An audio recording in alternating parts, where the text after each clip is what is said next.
La SICAP SA, Société immobilière du Cap-Vert, et la Sénélec, Société nationale d'électricité du Sénégal, vous offrent votre revue de presse. Bonjour et bienvenue. Les journaux parus ce matin ont mis en exergue le drame survenu hier à Darou Minam. Réumi Quotidien écrit 5e effondrement d'un immeuble à Touba, des morts et des blessés. Le drame s'est produit aux environs de 4 heures du matin ce mercredi 25 juin à Darou Minam 28. Nous apprend Source A. L'édifice qui s'est affaissé sur une habitation voisine a fait pour l'instant 3 morts et 2 blessés. Séance tenante, la première recommandation du gouverneur est d'arrêter toutes les constructions qui n'ont pas respecté les procédures réglementaires. Il est également nécessaire d'en discuter avec le khalife général des Mourides pour organiser en lien avec les services techniques des missions d'inspection des bâtiments afin de prévenir de tels drames à l'avenir. De l'avis de Source A, ce sinistre est le deuxième du genre survenu dans la capitale du mouridisme. Les victimes, une dame et ses 2 petits-fils,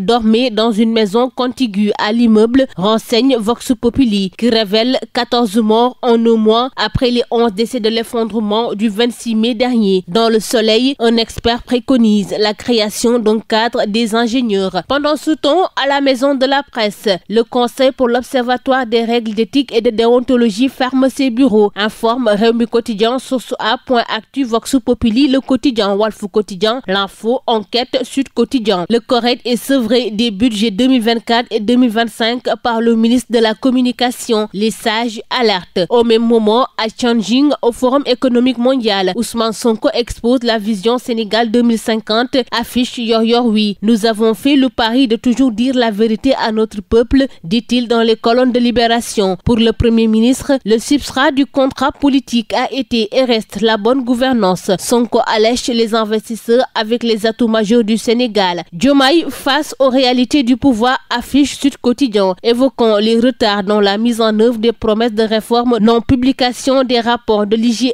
l'État face à ces contradictions selon Enquête. Évoquant la suppression annoncée d'agences, les budgets augmentés, 166 organismes publics évalués, dont plus de 60 agences et structures assimilées, 2140 milliards de francs CFA projetés pour 2025, dont plus de 60% en dépenses de fonctionnement. Les annonces de réforme du Premier ministre restées sans effet. Le Quotidien nous apprend que Bachir Fofana attend le bouclage du parquet. Il est en garde à vue pour diffusion de fausses nouvelles. Ce qu'on lui colle, écrit Source A. Premièrement, il est reproché à Bachir Fofana d'avoir soutenu que le marché est attribué au patron de TCS, Cheikh Gueye, cité dans l'affaire des 50 millions de francs CFA présumés d'Ismaïla Madior Fall. Or, la dite entreprise ne fait même pas partie des soumissionnaires et jusqu'à hier, le marché qui fait tant fantasmé était toujours dans une phase d'appropriation selon les indiscrétions parvenues à Source A. Ensuite, El Malick Ndiaye a fixé une conditionnalité que peu de concessionnaires ont acceptée, c'est-à-dire payer le marché des véhicules sous forme de moratoire de 2 à 3 milliards par an pendant au moins 3 années. Deuxièmement, l'ancien journaliste au journal Le Populaire est accusé d'avoir affirmé que l'Assemblée a commandé des véhicules Toyota Prado alors que l'appel d'offres restreint n'aurait pas fait cas de spécification. Troisièmement, il lui est collé le délit d'avoir soutenu que Cheikh Gueye refuse de porter le bracelet électronique. Fait de société pour terminer. À Linguère, de violents affrontements ont eu lieu entre Séré et Peul à Belusando pour une affaire de chèvres volées, informe Vox Populi, qui dénombre 5 blessés graves et des concessions incendiées. Les gendarmes de Doli et le Gassane ont réussi à ramener le calme. C'est tout pour votre revue de la presse. À vos kiosques et très bonne lecture. La SICAP SA, Société immobilière du Cap-Vert, et la Sénélec, Société nationale d'électricité du Sénégal, vous ont offert votre revue de presse.